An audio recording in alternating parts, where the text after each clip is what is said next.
Bonjour à tous et à toutes. Aujourd'hui, on va présenter un programme MATLAB qui permet de tracer une fonction quelconque et trouver le zéro de celle-ci. Pour commencer, on ouvre MATLAB et on tape guide dans la commande Window. On obtient le guide Quick Start. On clique sur Blank GUI pour obtenir la fenêtre finale de travail.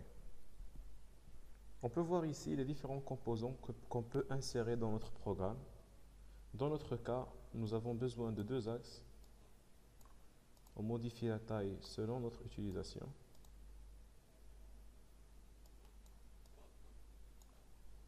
Deux panels. Le panel sert à regrouper plusieurs composants. 5 edit text et 7 static text. Et n'oublions pas deux push boutons. Après, on peut modifier le fond de notre edit text en cliquant au bouton gauche, background color, et on choisit notre couleur, par exemple le bleu ciel. On peut aussi agrandir ou diminuer la taille de notre fenêtre. On modifie la taille et la couleur selon notre goût. Dans notre cas, nous allons obtenir comme résultat final ceci. Voilà. Après avoir fini ceci, on doit maintenant donner vie à nos composants en modifiant le code des composants choisis selon l'utilisation, en sélectionnant Callback du composant choisi en cliquant bouton droit. Dans le cas de ces 5 composants, le premier, deuxième, troisième, quatrième et cinquième, on a ajouté presque le même code. Donc on va prendre un exemple.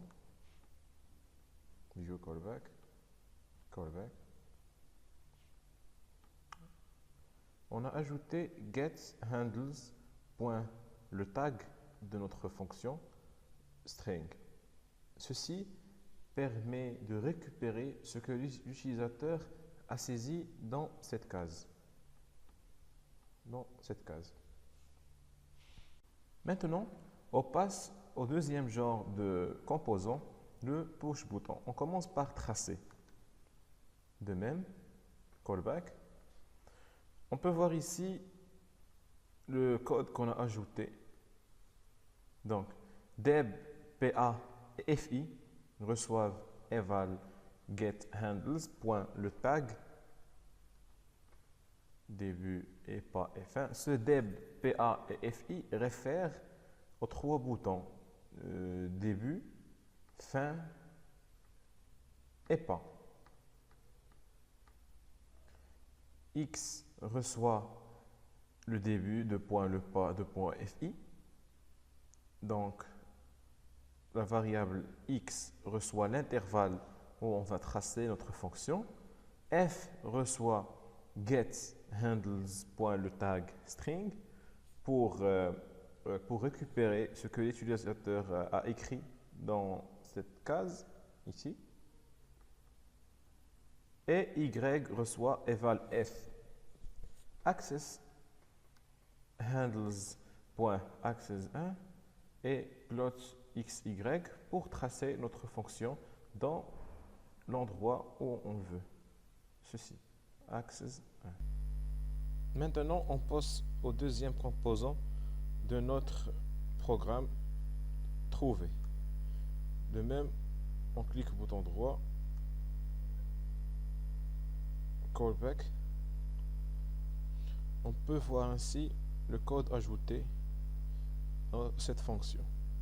Donc x0 reçoit eval getHandles, le tag string. F reçoit inline getHandles, le tag string. Res reçoit f0 fx0 et set handles.x00 string num2stream le tag res. Dans cette partie Access 2, on peut ajouter une photo par exemple, un logo de l'université ou quelque chose comme ça. Donc on part à opening function et on ajoute access handles point l'axe où on va mettre notre image. Dans ce cas c'est l'axe numéro 2 et show et le fichier de notre image. Dans ce cas c'est insigne.png. Après avoir fait ces modifications, on peut maintenant tester notre programme. On clique sur Run et ainsi on peut voir le résultat final. On va faire un petit exemple. On prend une fonction, par exemple sinus de x. On choisit un intervalle adéquat, moins pi, avec un pas de pi sur 200. On trace. Comme on peut voir, on obtient le graphe de notre fonction. Par exemple, on choisit un point 0,1. Si on clique sur Trouve, on va obtenir une valeur approximative de où la fonction va s'annuler. Merci pour votre attention et au revoir.